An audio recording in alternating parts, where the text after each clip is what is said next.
Good morning दोस्तों। आइए study with Taufiq sir class में आपसे बहुत बहुत स्वागत है। और आइए आज हम बात करेंगे क्लास 11th चैप्टर नंबर 10 के बारे में, जिसमें क्या है पढ़ना है कोशिका चक्र और कोशिका विभाजन। ये क्या है दोस्तों, इसके बारे में हम जानकारी प्राप्त करेंगे। दोस्तों क्लास से बढ़िएगा, वीडियो क्लास तक देखिएगा, आपको हर एक बात अच्छे तरह से समझाया जाएगा और मुझे विश्वास है कि आपको समझ में आएगा। चलिए दोस्तों, तो सबसे पहले बात करते हैं कोशिका चक्र और कोशिका विभाजन क्या होता है। हम पिछले वीडियो में कोशिका के बारे में पढ़े थे और कोशिका के साथ साथ हम केंद्रक पढ़े थे, उसमें क्रोमोसोम पढ़े थे, उसके अलावा डीएनए आरएनए सिंड्रोम पढ़े थे दोस्तों। तो आइए आज हम बात करें कोशिका चक्र और कोशिका विभाजन। इसके बारे में हम बात करेंगे क्या है और कैसे कार्य करते हैं, और एक कोशिका दो कोशिकाओं का कैसे निर्माण करते हैं, और सूत्री क्या होता है, समसूत्री क्या होता है, ये भी हम देखेंगे दोस्तों बस क्लास से बने रहिएगा, आपको वीडियो अच्छा समझ में आएगा। सबसे पहले एक बात बताइए, कोशिका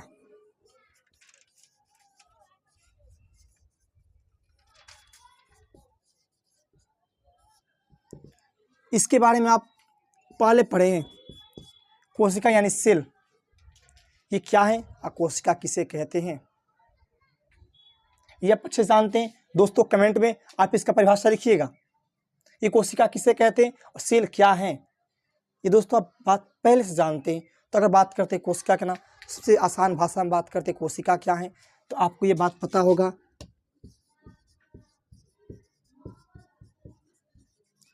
संरचनात्मक व क्रियात्मक, क्या दोस्तों, संरचनात्मक व क्रियात्मक इकाई को क्या कहते हैं दोस्तों, तो कोशिका कहते हैं। ये बस दो बात हम आपको बताए होंगे पहले भी, जब आपको कोशिका बताए थे तो वहाँ आपको ये बताए होंगे कि संरचनात्मक व क्रियात्मक इकाई को कोशिका कहते हैं। और ये बात आप अच्छे से जानते हैं कि कोशिका ये संरचनात्मक कैसे हैं और क्रियात्मक कैसे हैं, ये बात आप अच्छे से जानते दोस्तों। अगर देखिए हम संरचना की बात करते हैं तो आपको पता है कि कोशिका आपस में संयोज करते हैं तो उत्तक बनाते हैं ना उत्तक, और उत्तक बनाते हैं, उन्हीं संरचना को हम मान लीजिए कहते हैं संरचनात्मक कहते हैं। और उत्तक बनाते समय जो कोशिका काम किए, क्रिया किए, वो तो क्रियात्मक कहलाएं दोस्तों ना। जब क्रियात्मक कहलाएं तो ये क्या हो जाएंगे, क्रियात्मक हो जाएंगे। अच्छा ये बात जानिए। तो अब देखिएगा, अब कुछ ऐसे कोशिका होते जो एक कोशिकीय होते, बहु कोशिकीय होते हैं ना। जैसे हम बात करते थे, अगर अमीबा की बात कर रहे हैं, अमीबा, इधर मानव की बात कर लिए, हम बात कर रहे हैं तो अमीबा देखिएगा ना दोस्तों, ये आपका एक कोशिकीय है क्योंकि इसका निर्माण एक कोशिकाओं से होता है। और वैसा जीव जिसका निर्माण एक कोशिकाओं से होता है उसे क्या कहते हैं, एक कोशिकीय कहते हैं। और वैसा जीव जिसका निर्माण बहुत सारे कोशिकाओं से होता है उसे क्या कहते हैं, बहुकोशिकीय कहते हैं। अच्छा, कभी आप इस बात को सोचे हैं कि मानव भी तो कभी एक कोशिकीय जीव हुआ होगा, कभी था ना एक कोशिकीय जीव। अब कब था, आप थोड़ा सोचिए कि मानव भी एक कोशिकीय जीव कब था, जब इसके पास केवल एक ही कोशिका थी, और एक कोशिका से दो कोशिका हुए, दो से चार हुआ, चार से आठ हुआ, और आठ कोशिकाएं मिलकर क्या कर दिए, एक शिशु का निर्माण करते हैं। यानी कोशिका बढ़ती जाती, संख्या बढ़ती जाएगी तो क्या हो जाएगा, एक शिशु का निर्माण होगा ना दोस्तों।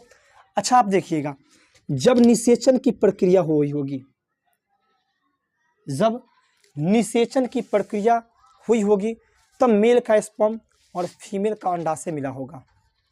निषेचन जब दोनों मिलते हैं तब क्या बनते दोस्तों, युग्मनज बनते हैं। क्या बनते दोस्तों, तो युग्मनज बनते हैं। ये बनते हैं, इसे जाइगोट कहते हैं। क्या कहते हैं, जाइगोट कहते हैं। तो यहाँ जब युग्मनज मिलते एक ही कोशिका होगा ना, यानी उस क्षण उस वक्त एक ही जीव होगा ना, एक ही कोशिका होगा ना। जब ये जाइगोट बना, अब ये पुनः जाकर ये यहाँ पर दो भागों में बट जाता है, दो जाएगा, यहाँ से ये अलग अलग चार भागों में बट जाएगा, बट रहा है ना, और ये अंत में क्या कर देगा, ये शिशु का निर्माण कर देगा दोस्तों। क्या बनाएगा, शिशु। तो यानी आप ये पहले बात समझिए, जाइगोट एक कोशिका, एक से दो हुआ, दो से चार हुआ, चार से बढ़ते जाएंगे और बढ़ते बढ़ते क्या करेंगे, शिशु का निर्माण कर देंगे। तो ये क्या कहलाता है दोस्तों, ये कोशिका बट रहे ना। बस हमको यही बताना है कि कोशिका बटते कैसे हैं, कि आखिर कोशिका चक्र क्या है और कोशिका विभाजन क्या है। दोनों अलग रहे दोस्तों, दोनों एक नहीं है। ये तो कोशिका विभाजन हुआ ना, और विभाजन होते समय जो चक्र चलाना, जो क्रिया हुई ना, उसे कहते कोशिका चक्र। जो कोशिका विभाजन होकर बट गए ना, इसे कहते कोशिका विभाजन। अभी बात आपको अच्छा से पता हो कोशिका विभाजन किसे कहते हैं और कोशिका चक्र किसे कहते हैं। यानी कोशिका के विभाजन के समय कोशिकाओं के अंदर जो प्रक्रिया होती है उसे क्या कहते हैं, कोशिका चक्र कहते हैं। अब प्रक्रिया संपन्न होने के बाद जब एक कोशिका पुनः दो कोशिकाओं में बट जाते हैं तो उसे कोशिका विभाजन कहते हैं। ये बात आपको पता लग गया कि कोशिका चक्र किसे कहते हैं और कोशिका विभाजन किसे कहते हैं। यानी जब कोशिका आपस में बटने की तैयारी करते हैं, जब एक कोशिका से अपने सामग्री तैयारी करते हैं, कोशिकाओं को बनाते हैं, उसमें जो प्रक्रिया चलती है, उस प्रक्रिया चलने को हम क्या कहते हैं, कोशिका चक्र कहते हैं। लेकिन जब वो चक्र चले और उससे अगर जब कोशिका बट जाए ना, तब उसे कोशिका विभाजन कहते हैं, बंटवारा हो जाता है दोस्तों। ये बात आप समझ में आया होगा। अच्छा चलिए अब देखिएगा, जब यहाँ पे हम बात कर दिए मानव और उसके अलावा बात किए थे किसके बारे में, अमीबा के बारे में। यानी एक कोशिकीय जीव और बहुकोशिकीय जीव क्या होता है दोस्तों। देखिएगा यहाँ पर बस ज्यादा नहीं, बस आपको वीडियो के लास्ट तक बढ़ेगा, आपको हर एक बात समझ में आएगा दोस्तों। तो हम बात करें कोशिका चक्र, उसके बाद बात करें कोशिका विभाजन। ये बात आपको समझ में आया। अगर कोशिका चक्र की बात करते दोस्तों,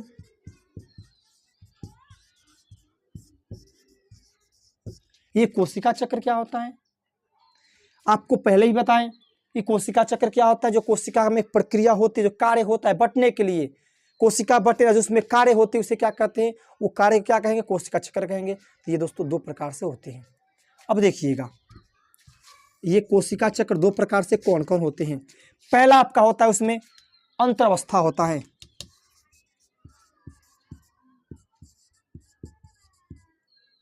अंतर अवस्था जिसे अंग्रेजी में इंटरफेस कहते हैं।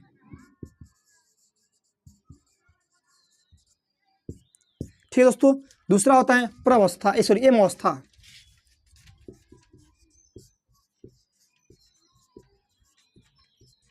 इसे अंग्रेजी में एम फेज कहते हैं, एम फेज कहते हैं।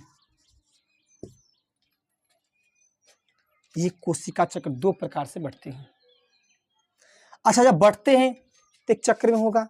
अब किसी मानव के अंदर कोशिका विभाजन जब बढ़ता है तो चक्र चलता है। ये चक्र दोस्तों कितना होता है ना, आपको पता होगा 24 घंटा का होता है। यानी 24 घंटा में एक कोशिका पुनः दो कोशिकाओं को निर्माण करते हैं। कितना देर दोस्तों, तो 24 घंटा में दोस्तों। यानी एक कोशिका दो कोशिकाओं को निर्माण करते हैं। ये कब करते हैं, 24 घंटा में।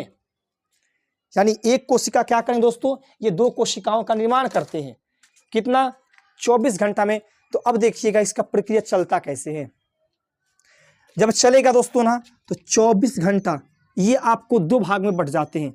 यहाँ लिख दे रहे हैं 24 जो घंटा है ना, ये आपको दो भाग में बटते हैं। अब यहाँ पर जो 23 घंटा होगा दोस्तों ना, 23 घंटा इसमें इंटरफेस की प्रक्रिया चलती है। लगभग से 95% भाग देते हैं। जबकि जो 1 घंटा का समय होता है ना दोस्तों, इसमें एम फेज की प्रक्रिया चलती है।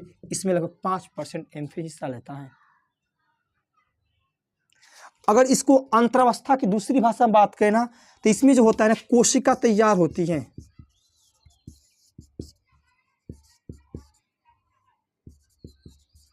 कोशिका तैयारी करती है और इसमें बात करें तो कोशिका विभाजन होता है। कोशिका विभाजन होता है दोस्तों। यानी यहाँ पर कोशिका तैयार होगी कि कब हमको कोशिका विभाजन करना है। अब दोस्तों कोई काम करने से आपको तैयारी करना पड़ता है। घर में शादी पड़ जाए तो हम महीनों से तैयारी करना प्रारंभ करते हैं। हर एक सामग्री को इकट्ठा करते हैं, हर एक काम को करते हैं। मान लीजिए घर में लड़की की शादी है और शादी के दोस्तों हम महीनों से हर काम, हर सामान को, सामग्री को एकत्रित करते हैं। और जो सामान को एकत्रित करते हैं, जो कार्य करते हैं, इसे कोशिका चक्र कहिएगा। कल की लड़की विदाई हो जाए, सब सामान को अलग कर देते हैं, घर से हटा देते हैं, भेज देते हैं, तो वो बट गया ना, उसे विभाजन कहते हैं। ठीक दोस्तों। तो अब देखिए, अब ये काम करने में 24 घंटा के वक्त में 23 घंटा का जो वक्त होता है लगभग 95% ये आपका इंटरफेज होता है, जबकि 1 घंटा का जो वक्त होता है दोस्तों ये आपका एम फेज होता है। दोस्तों क्या होता है दोस्तों, तो एम फेज होता है। अब देखिएगा जब चक्र चलता है तो एक साइकिल चक्र बना देते हैं, एक चक्र बनाते हैं और उसके अनुसार देखा जाएगा ये कैसे बट रहे हैं। अगर इसको आपको स्क्रीनशॉट लेना है तो फटाफट लीजिए, इसके बाद हम इसको मिटाकर हम इसे चक्र बनाएंगे, कैसे कोशिकाएं का चक्र होता है, कौन सा एम फेज होता है, कौन सा आपका क्या बोलते हैं इंटरफेज होता है। फटाफट दोस्तों इसका स्क्रीनशॉट लीजिए।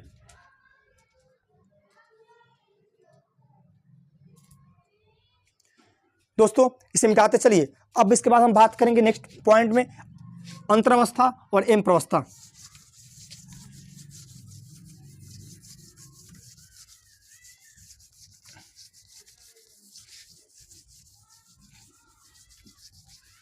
यानी हम बात किए थे नंबर 1 बोले थे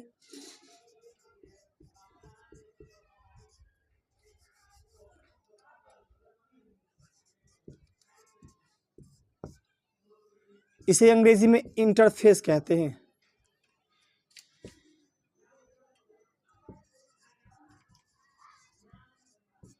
दूसरा क्या था दोस्तों,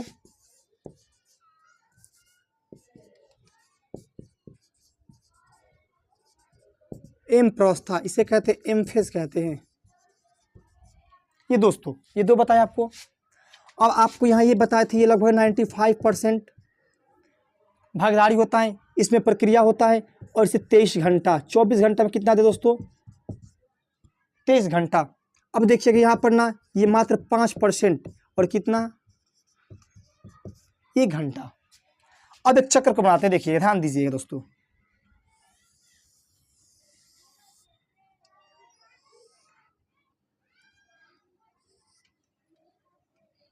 सेंटर बिंदु लेते हैं,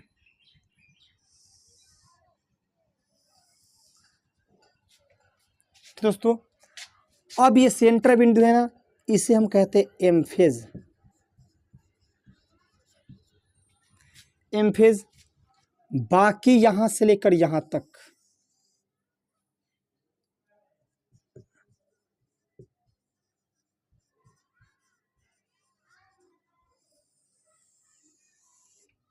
ये क्या होता है दोस्तों इंटरफेज होते हैं। अब ये जो हिस्सा आएगा यहां से यहां तक ये आपका क्या था एम फेज था। अब इंटरफेज को हम 3 भागों में बांटते हैं। पहला होता है आपका G1 S G2। यानी दोस्तों ये समय है ना इसमें अगर कुल समय की बात करते हैं तो 1 घंटा लगता है, जबकि ये जो समय है ना इसमें कुल समय की बात करते हैं तो 23 घंटा लगता है।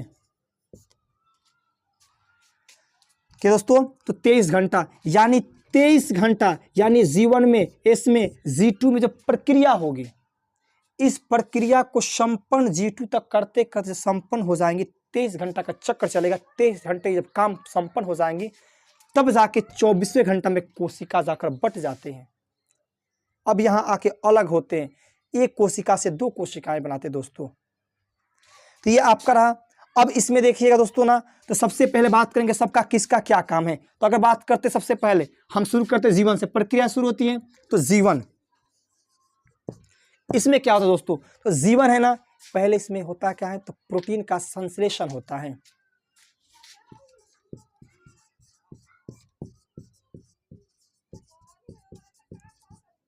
क्या दोस्तों तो प्रोटीन का संश्लेषण होता है। इसके बाद देखिएगा प्रोटीन का संश्लेषण, उसके अलावा इसमें क्या कहते हैं कोशिकांगों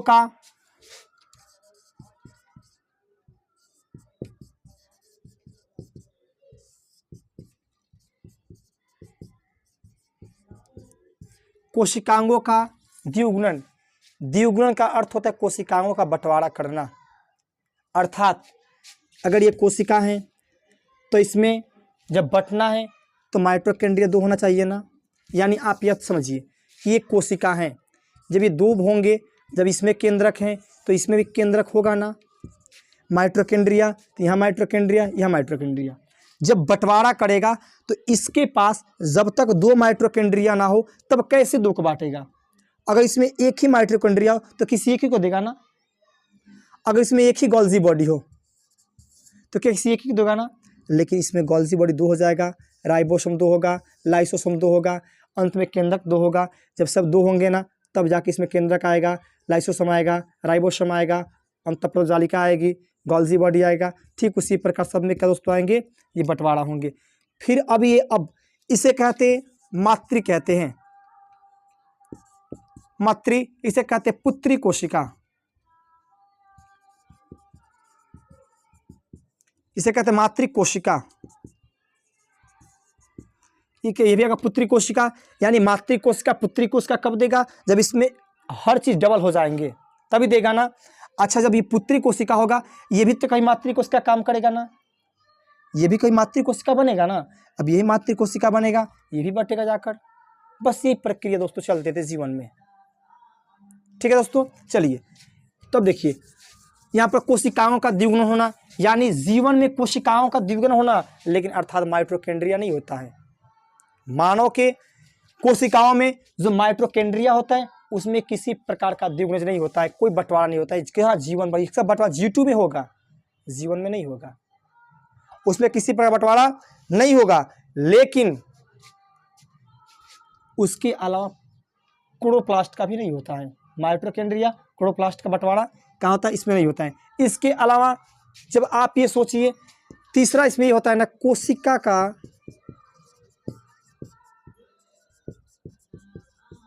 साइज बढ़ जाना। अब देखिए ये 3 काम कहाँ होगा, आपका जीवन पीढ़ी में होगा।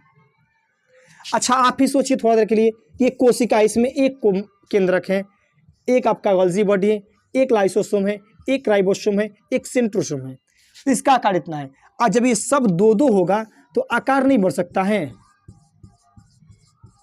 आकार तो बढ़ेगा ना, फैलेगा ना आकार। तो इसमें 3 काम होते हैं। एक तो प्रोटीन का संश्लेषण होता है, संश्लेषण का अर्थ होता है निर्माण, प्रोटीन का निर्माण हो तो भी साइज बढ़ेगा। उसके अलावा इसमें कोशिकाओं की वृद्धि होगी, द्विगुणन यानी 2 हो जाएंगे तब भी वृद्धि होगा, यानी इसमें कोशिका का साइज धीरे धीरे बढ़ता है। ठीक दोस्तों, क्या होगा, धीरे धीरे साइज का बढ़ेगा। अब देखिएगा हम बात करेंगे एस की, बात करते हैं एस में क्या होता है। तो इसमें सबसे पहले डीएनए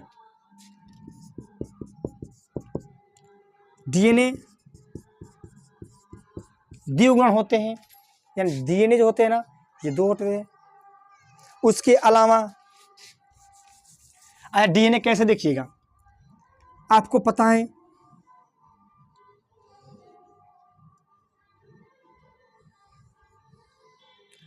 अब ये आपका क्रोमोसोम का फिगर मानते हैं, ये आपका क्या है,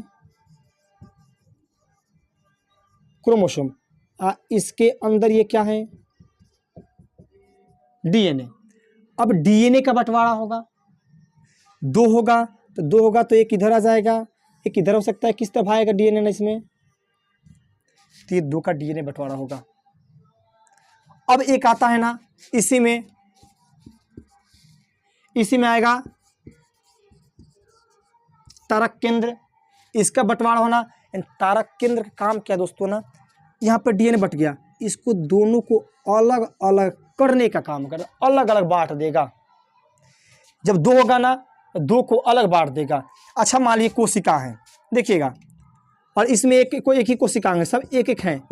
अब जैसे 2 होगा ना तो ये अपना आकृति चेंज करेगा।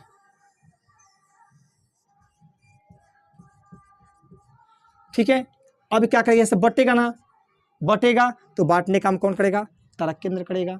अब यहाँ पे इसको 2 भाग में कर देगा, बट गया ना, तो एक कोशिकाओं से 2 कोशिकाओं का निर्माण हो गया ना, हुआ ना दोस्तों, ये बात समझ में आपको आता होगा। चलिए तो अब हम बात करते हैं तनकाय, जिसमें तारक केंद्र होता है। अब इसमें विभाजन होते हैं, इसका काम कि इसमें द्विगुण होता है।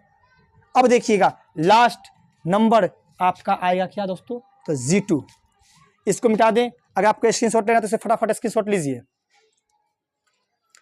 चलिए अब इसे मिटाते हैं। अब बात करेंगे G2 के बारे में, G2 का काम क्या है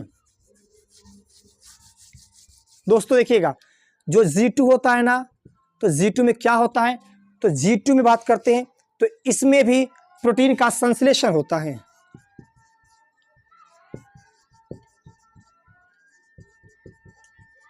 जो बचा प्रोटीन होता है, जो जीवन संश्लेषण ना कर पाए, निर्माण ना कर पाए, तो क्या होता है, G2 में होता है, संश्लेषण होगा। उसके अलावा फिर बात करते तो कोशिकांगों का द्विगुणन, कोशिकांगों का द्विगुणन, तो कौन से कोशिकांग का, तो माइटोकॉन्ड्रिया, क्लोरोप्लास्ट।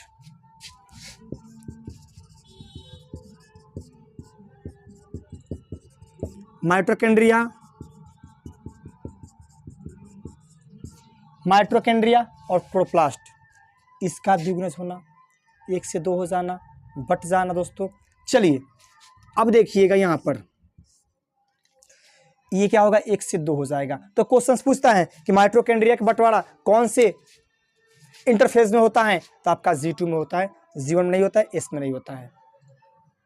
ठीक दोस्तों, चलिए क्लोरोप्लास्ट का पूछ देगा तो G2 में होगा, DNA पूछेगा तो S में होगा, तारक केंद्र पूछेगा तो S में होगा, प्रोटीन संश्लेषण पूछेगा, दोनों में कोई होगा, आपका आंसर हो जाएगा। अब देखिएगा ये बात आप समझ गए ना, इतना होता है। अब ये प्रक्रिया हम आगे ना G2 के पास आ गए, अब आएंगे M फेज में आएंगे। यानी अब इतना प्रक्रिया होने के बाद ये कोशिका जो है ना अपने आप को तैयार हो गया बंटने के लिए। अब कह रहा है कि हम बट जाएंगे, अब बंटवारा कर दिया जाए, कोई दिक्कत नहीं है। ठीक दोस्तों, तो अब ये कोशिका बटेगा। ठीक है दोस्तों, तो कहाँ आएगा दोस्तों, तो अभी आएगा, आपका मिटा इसको, अब ये आएगा दोस्तों कहाँ पर, तो M फेज में। कहाँ आएगा दोस्तों, तो M फेज में। तो आप देखेंगे M फेज में होता क्या दोस्तों, तो अगर M फेज की बात करते हैं तो इसमें जो होंगे ना, तो इसमें जो अब M फेज में कोशिका का बंटवारा होगा। अगर ये कोशिका है ना, ये कोशिका है, इसमें केंद्रक एक था, माइटोकॉन्ड्रिया एक हो गया, क्या बोलते हैं, गोल्गी बॉडी एक हो गया, सेंट्रोसोम एक हो गया, राइबोसोम, लाइसोसोम। जब ये बटेंगे तो अब ये आगे की ओर जाएंगे, तो ये कोशिका का शेप बढ़ेगा ना, और यहाँ पर केंद्रक 2 हो जाएगा। जब केंद्रक 2 तो आपका क्रोमोसोम 2 हो जाएगा, और जब क्रोमोसोम 2 तो आपका DNA 2 हो जाएगा, होगा ना दोस्तों। चलिए आपका माइटोकॉन्ड्रिया 2 हो जाएगा, गोल्गी बॉडी 2 हो जाएगा, राजधानियाँ 2 हो जाएगा, फिर गोल्गी बॉडी, उसके अलावा आपका क्या हो जाएगा, वैकुंस हो जाएगा 2, फिर आपका लाइसोसोम 2 हो जाएगा, राइबोसोम 2 हो जाएगा, संख्या बढ़ेगी, बढ़ेगी ना। अब ये पुनः जाके 2 भागों में बट जाएंगे। क्या हो दोस्तों, ये 2 भागों में बटेंगे। जब बटेंगे तो यहाँ पर एक आ जाएगा, क्या आ जाएगा, केंद्रक आ जाएगा, एक lysosome, lysosome mitochondria, Golgi body, ribosome. ठीक उसी प्रकार यहाँ माइटो क्या हो जाएगा, केंद्रक हो जाएगा, लाइसोसोम, राइबोसोम, गोल्गी बॉडी के सब क्या हो जाएगा, माइटोकॉन्ड्रिया, ये सब क्या हो जाएंगे, बटना प्रारंभ हो जाएंगे। अब आपको पता है कि ये प्रक्रिया अब ऐसा नहीं है कि ये प्रक्रिया सीधा का बट जाएगा, नहीं। अब यहाँ आकर सबसे पहले जो काम होगा वो काम होगा केंद्रक 2 होगा। M फेज में पहला काम ये होता है, केंद्रक द्विगुणन, यानी केंद्रक का द्विगुणन होगा, विभाजन होगा, ये 2 बनेगा केंद्रक। यहाँ पर जब केंद्रक का विभाजन होगा ना, तब जाके केंद्रक द्रव्य का होगा, केंद्रक द्रव्य का विभाजन होगा। और केंद्रक विभाजन, केंद्रक विभाजन को कैरियोकाइनेसिस कहते हैं, कैरियोकाइनेसिस। ये क्वेश्चन पूछता है कि केंद्रक विभाजन को क्या कहते हैं, तो कैरियोकाइनेसिस कहते हैं, जबकि केंद्रक द्रव्य विभाजन को इसे कहते हैं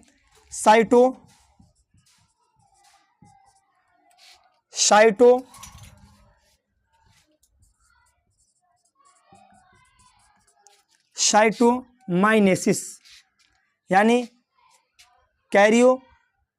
कैरियोकाइनेसिस और साइटोमाइनेसिस ये होता है। ये विभाग क्वेश्चन पूछते थे एग्जाम में कि केंद्रक विभाजन क्या कहते हैं और केंद्रक द्रव्य विभाजन को क्या कहते हैं दोस्तों, ये बात आपको याद हो जाएगा। चलिए तो सबसे पहले केंद्रक विभाजन तब क्या होगा, केंद्र द्रव्य होगा, तब जाके कोशिकाएं अलग अलग 2 भाग में बढ़ जाएंगे दोस्तों। अब ये हो जाएगा कोशिका विभाजन, यानी जो प्रक्रिया यहाँ तक लेके यहाँ तक किया इसे कहते हैं कोशिका चक्र कहते हैं, और इस फेज में आके जैसे बढ़ जाएगा उसे क्या कहेंगे, कोशिका विभाजन कहेंगे दोस्तों। अब देखिएगा कोशिका विभाजन के अलावा अब इसमें G0 पढ़ना है। अब इससे बहुत सारे होते हैं, अब पढ़ेंगे इसके अंदर ना, तो इसके 4 फेज आएंगे, आपको बहुत सारे आएंगे इसके अंदर फेज आते हैं। और 4 फेज में जो देखिएगा ना, तो इसमें अलग अलग फेज आते हैं, और एक को कहते हैं प्रोफेज कहते हैं। इसमें प्रोफेज आएगा, उसके अलावा मेटाफेज आएगा, प्रोफेज, मेटाफेज, एनाफेज आ जाएगा, एनाफेज हो जाएगा। उसके अलावा एनाफेज तो क्या हो जाएगा, टेलोफेज, टेलोफेज हो जाएगा। यानी इसमें बहुत सारे फेज आते हैं। अब सब फेज का काम अलग अलग है दोस्तों। अब ये हम पढ़ेंगे हम कहाँ पर, तो अब जो कोशिका बंटवारा हो गया, अब करेंगे कैसे बढ़ता है, और सूत्री, समसूत्री के बारे में देखेंगे दोस्तों।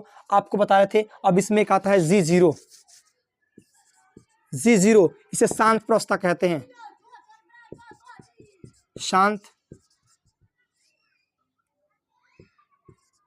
शांत प्रवस्था। यानी जो कोशिका ना बंटने का, जिसका बंटने के इच्छुक नहीं होते हैं, या कोशिका बंटवारा नहीं होता है, वो कोशिका चक्र तो चलते रहता है, लेकिन चक्र चलने के पश्चात इसे बंटवारा नहीं होता है। और इसमें क्या होगा, चक्र वही चलेगा। यानी जब G1 से कोशिका S में आएगा, S के अलावा G2 में, तब क्या हो जाएगा M में, फिर G1 में, और फिर जाके G0 में शांत हो जाता है, कोशिका बैठ जाते हैं, इसमें किसी प्रकार का विभाजन नहीं होता दोस्तों। तो चलिए, आपको ये बात समझ में आया होगा। नेक्स्ट वीडियो में हम बात करेंगे, उसमें पढ़ेंगे अर्धसूत्री विभाजन क्या होते हैं, समसूत्री विभाजन क्या होते हैं। दोस्तों आज के लिए इतना काफ़ी है। अगर आपको वीडियो अच्छा लगे तो चैनल सब्सक्राइब कीजिए, लाइक कीजिए और शेयर कीजिए।